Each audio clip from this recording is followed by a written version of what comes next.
let me bring up the map. Laissez-moi afficher carte dessinée. Je pense que c'est tempo tandi. Important to look here.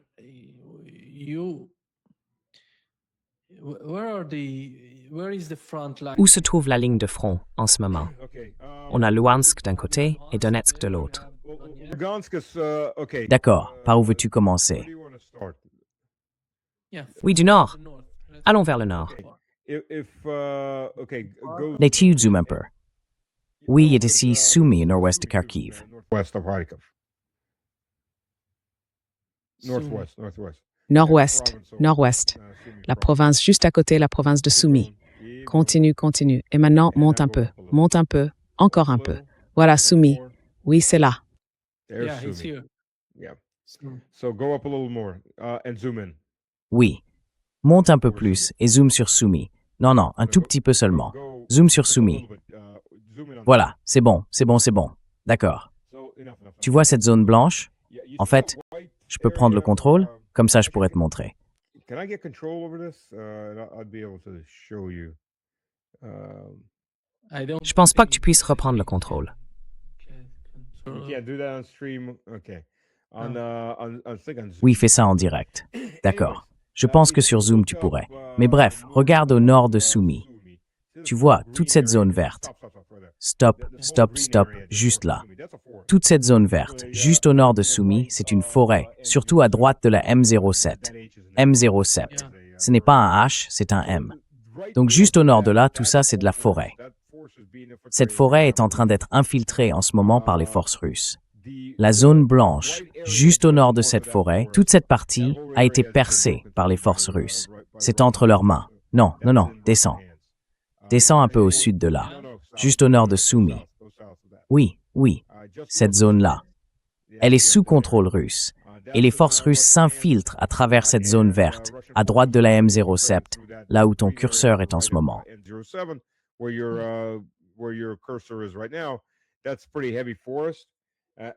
C'est une forêt assez dense. Et ça, d'une part, ça cache les mouvements, et d'autre part, ça protège des drones. Les drones et les branches, ça ne fait pas bon ménage. Donc, voilà Sumy. Les forces russes sont... Attendez. Arrêtez-vous là. Zoomez un peu en arrière.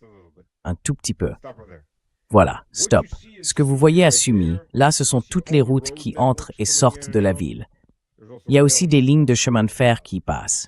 Sumy, même si ce n'est pas la ville la plus importante du coin, c'est la capitale de la province de Sumy. C'est un nœud logistique essentiel. Ces routes partent vers l'ouest, à travers la province de Tchernihiv, puis jusqu'à Kiev, et elles descendent au sud-est vers Kharkiv. Donc en prenant Sumy, on coupe une grande partie des lignes d'approvisionnement vers Kharkiv.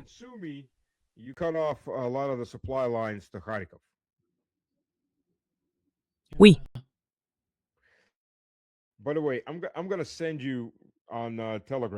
Au fait, je vais t'envoyer sur Telegram, si tu veux l'ajouter, pendant qu'on parle. 3 photos que j'ai prises à partir d'une vidéo, 3 images fixes. C'est juste un cimetière militaire à Kharkiv, pour se rendre compte des pertes subies par les Ukrainiens. C'est un seul cimetière à Kharkiv. Il y en a plusieurs, et ça c'est seulement Kharkiv. Alors, descendons vers Kharkiv. On peut parler de Kharkiv. C'est pas quelque chose d'aussi spectaculaire. Oui, voilà, c'est Kharkiv, juste là.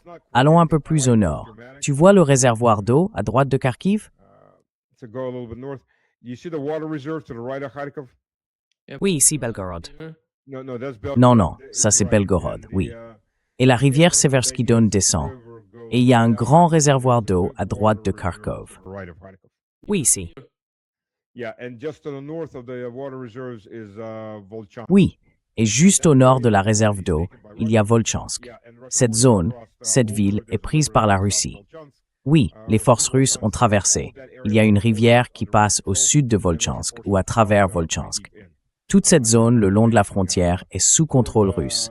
Et les troupes russes ont pénétré assez profondément. Elles avancent vers Biela Kolodza, qui est juste... Attends, ton curseur est où? Si tu bouges ton curseur, il est où? Oui, bouge-le un peu vers le sud-est. Juste le curseur, pas la carte. Pas la carte. Voilà, là. Donc les forces russes commencent à encercler cette zone pour prendre cette grande ville. Et ça va couper la logistique de toute la partie nord-est de l'oblast de Kharkiv. Elles avancent régulièrement vers Kharkiv même, mais ce n'est pas un mouvement très rapide, elles sont encore assez loin. Ensuite, il y a Kupiansk, qui est entièrement sous contrôle russe. Descends un peu au sud-est. Laisse-moi trouver Kupiansk ici. Continue. Voilà, maintenant, va vers l'est. Allez vers l'est.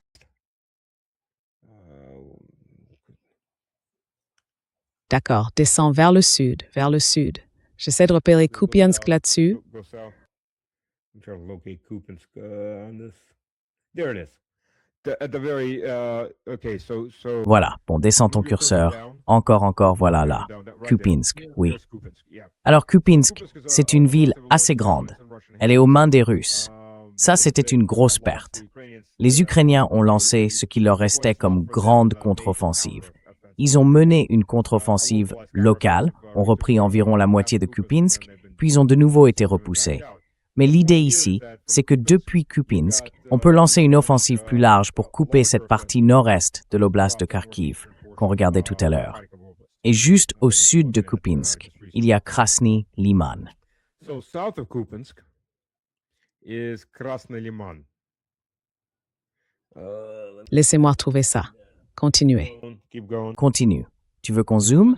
Non, descends. Descends vers le sud. Go south.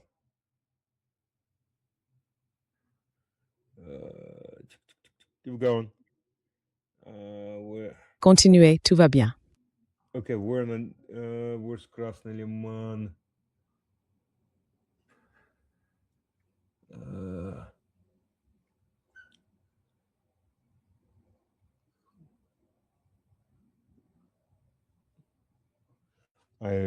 J'aimerais bien avoir des manettes. Recule un peu, fais un petit zoom arrière. Ce sera plus facile à voir.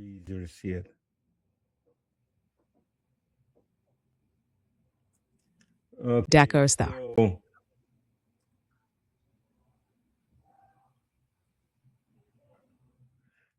Prenons à Dukan to Q. C'est la rivière Oskil. Continuez un peu plus vers le sud. Voilà, Sloviansk. Là, c'est Sloviansk. Et si vous regardez en noir, oui, c'est bien Sloviansk. Maintenant, si vous allez au nord-est de Sloviansk, vous voyez Liman. Nord-est, non, vous partez vers le nord-ouest. Remontez un peu. Là, juste là. Ah, vous l'avez dépassé. Liman. Right there. Oh, you've passed it. Liman. Oui, Right there. That city is basically that city is là, already taken. juste là. There's cleanup Cette ville est en gros déjà prise. Il y a des opérations de nettoyage en cours. L'armée russe n'annonce jamais qu'elle a pris une ville tant que le ratissage n'est pas terminé. Pourquoi c'est important? Parce que la distance entre Krasny Liman et Sloviansk est de moins de 20 km. Et Sloviansk est en terrain bas par rapport à Krasny Liman, on peut la voir, donc elle est sous contrôle de l'artillerie. En fait, c'est même pas 20, c'est plutôt 15 km. On peut la placer sous contrôle de l'artillerie, sous contrôle des drones, ce qui rend la défense de Sloviansk très difficile. Sloviansk, Kramatorsk et Drushkivka sont les 3 dernières villes fortifiées. Alors il faut aller vers le sud. Vers le sud. Là, il y a Sloviansk, la Kramatorsk et un peu plus au sud encore. Oui, il y a Drushkovka. Drushkovka. Et déplace juste ton curseur vers la gauche. Oui, voilà, un peu plus bas. Non. Ne bouge pas la carte. Remets la carte à l'écran. Maintenant, déplace ton curseur vers la droite. À droite. À droite. Et maintenant, vers le bas. Un peu plus. Voilà, c'est Kostiantynivka. Kostiantynivka est entièrement prise. Maintenant, si on regarde la distance entre Kostiantynivka et Drushkivka, au nord-est, le long de la route M20, c'est environ 5 km, peut-être un peu moins, parce qu'on commence déjà à entrer dans les zones suburbaines. Les unités russes de reconnaissance et de diversion sont déjà à l'intérieur de Drushkivka et à ses abords, et à Kramatorsk aussi. Donc ce qu'on a en ce moment, c'est que Družkivka, Kramatorsk et Sloviansk sont les 3 dernières villes fortifiées, préparées depuis 2014. Une fois que ça tombera, de là jusqu'au fleuve Dniepr, il n'y a plus que de petits villages non fortifiés, des champs ouverts, ce genre de choses.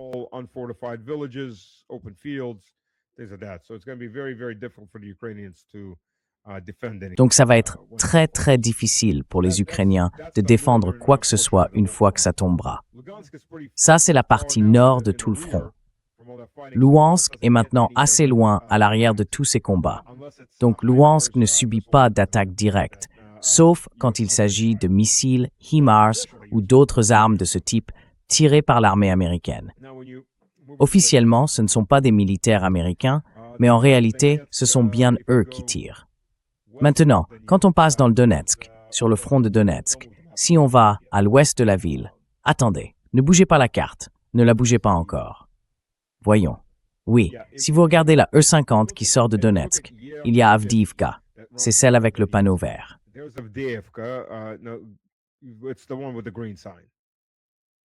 Oui. Alors, juste là, c'est Avdiivka. Oui, j'ai filmé depuis Avdiivka plusieurs fois. Le front se trouve à environ 10 km plus à l'ouest, nord-ouest. C'est là qu'on trouve la ligne de front active. Avdiivka, c'était une ville forteresse utilisée comme base de tir pour frapper Donetsk. J'y suis allé plusieurs fois. En ce moment, on ne peut plus aller nulle part dans ces zones. Il y a trop de drones. Seuls les militaires entrent et sortent, et même pour eux, c'est très risqué. À ce moment-là, il y avait vraiment trop de drones. Les Ukrainiens, leur ligne de défense actuelle, c'est essentiellement ça, les drones. Il manque énormément de troupes. Même des membres de leur propre parlement de la Rada en parlent. Leur plan actuel, c'est que les brigades d'assaut se retrouvent, disons, dans une situation très difficile. Ils veulent que 40 à 50% soient des étrangers, des mercenaires. Ah oui, incroyable. Ouais, alors tu vois, ici, tu as l'occasion de mourir pour Zelensky. Donc, si parmi tous ces pseudo-intellos, pas trop idiots, assis sur leur canapé, dans le sous-sol de leur grand-mère, en train d'écrire à quel point Zelensky est formidable, eh bien voilà, c'est votre chance de mourir pour lui. Il a vraiment besoin de vous. Allez vous engager. Peu importe si vous êtes gros, maigre, peu importe. Ils vous prendront quand même. Au pire, vous servirez à porter de l'eau. Donc oui, Zelensky a besoin de vous. Voilà la situation. Le vrai problème, ce sont les drones. Mais en termes d'effectifs, les Ukrainiens sont dans une très mauvaise posture. À Donetsk, quand on arrive là-bas, quand on conduit dans Donetsk, on reste encore à portée de beaucoup de drones. Lugansk, c'est assez loin pour ne plus l'être. C'est la réalité.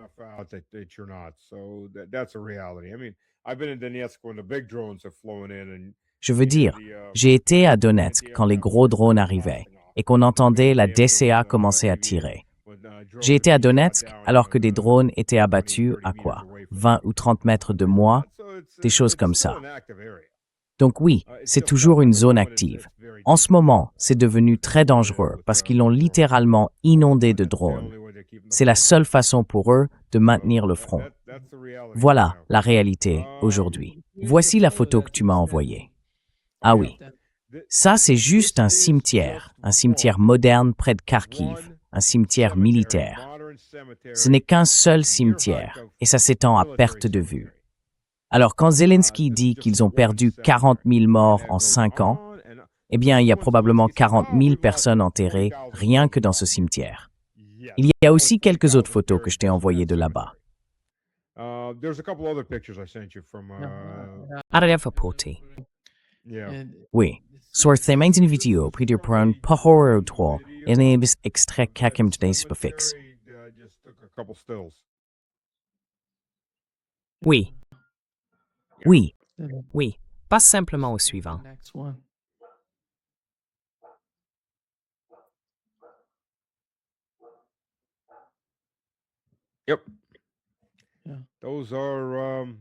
oui. Ça, c'est juste un seul cimetière à Kharkiv. Et il y en a plein d'autres. Je ne sais pas exactement combien, mais j'ai entendu dire qu'il y en aurait jusqu'à 17. Franchement, j'ai du mal à y croire, vu la taille de ces endroits. Mais bon, d'ailleurs, BlackRock, je crois, avait dit un jour que c'était une utilisation inacceptable des terres en Ukraine, qu'il fallait simplement enterrer ces gars-là dans des sacs biodégradables pour pouvoir réutiliser le terrain. Parce que, vous savez, ils ont acheté pas mal de ces terres. Oui, BlackRock est un gros investisseur ou acheteur de terres agricoles ukrainiennes. Le problème pour eux, c'est que dès que ces terres agricoles ou d'autres investissements de BlackRock passent sous contrôle russe, eh bien, ce n'est plus à eux. Et ça, évidemment, ça ne leur plaît pas. Does not make them happy. Yeah, it's just unbelievable what's Oui, c'est juste incroyable ce qui se passe ici.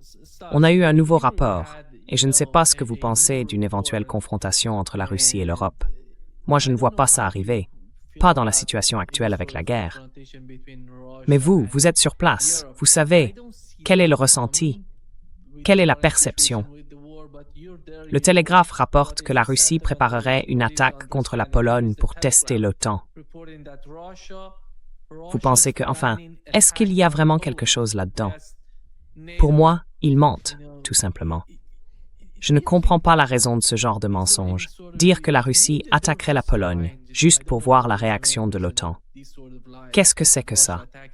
Comment vous voyez la situation entre la Russie et les Européens? Eh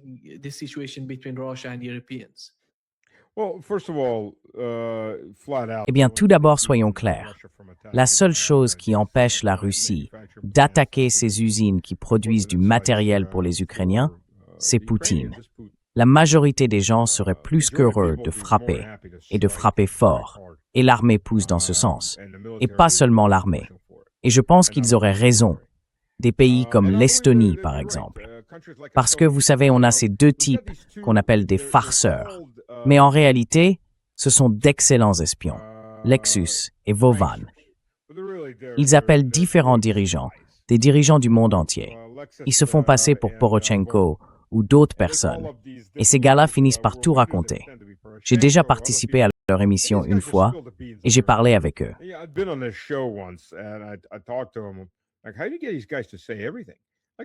Mais comment tu fais pour que ces types racontent tout? On n'a même pas besoin de faire quoi que ce soit. Ils ont envie de tout dire à tout le monde.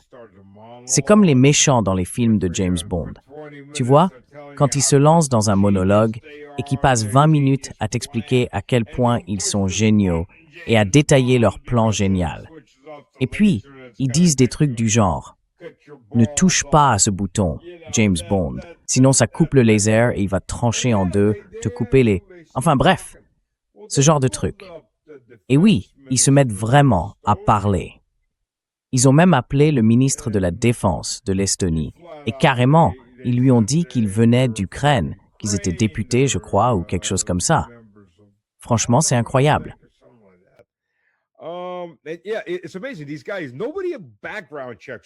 Ces types-là, personne ne vérifie qui appelle, pas de contrôle d'antécédents, rien. C'est incroyable à voir, cette idiotie des politiciens occidentaux. Le ministre de la Défense de l'Estonie admet carrément qu'il travaille avec les Ukrainiens pour infliger un maximum de dégâts à la Russie. Ils sont un belligérant actif. L'Estonie, selon les propres mots de son ministre de la Défense, est un belligérant actif. Et ensuite, ils se plaignent. « Oh, pourquoi nous ?» ou « ceci, cela », mais ils participent bel et bien au conflit.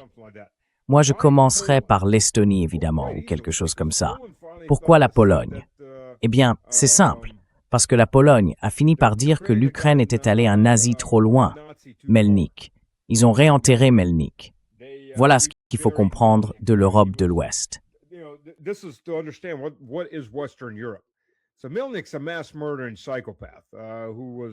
Donc Melnik, c'était un psychopathe meurtrier de masse qui collaborait avec les nazis. Il est mort de vieillesse au Luxembourg. Il a donc vécu encore une trentaine d'années là-bas. Bandera, lui, a été abattu à Munich 16 ans plus tard. Il vivait tranquillement à Munich. Ce psychopathe nazi meurtrier de masse que l'Occident ne touchait pas. Voilà, c'est ça, les valeurs occidentales. Et puis Melnik a été déplacé et réenterré en Ukraine. Zelensky est venu, dans une vidéo, s'agenouiller devant la tombe de Melnik et y déposer des fleurs. Ce qui est assez ironique parce que Melnik aurait fait décapiter le grand-père juif de Zelensky sans hésiter une seconde. Mais bon, c'est un autre sujet. But that's just not the point.